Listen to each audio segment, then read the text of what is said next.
You asked, how to divide 13,824 by 96 using the long division method. 1 is too small. 13 is too small. Use 138. 138 divided by 96 equals 1.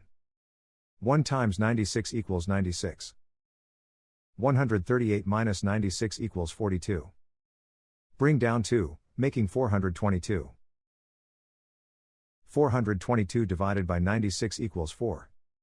4 times 96 equals 384.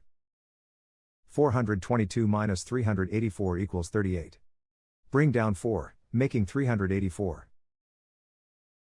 384 divided by 96 equals 4. 4 times 96 equals 384.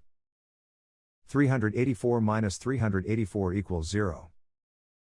The remainder is 0. The final result is 144.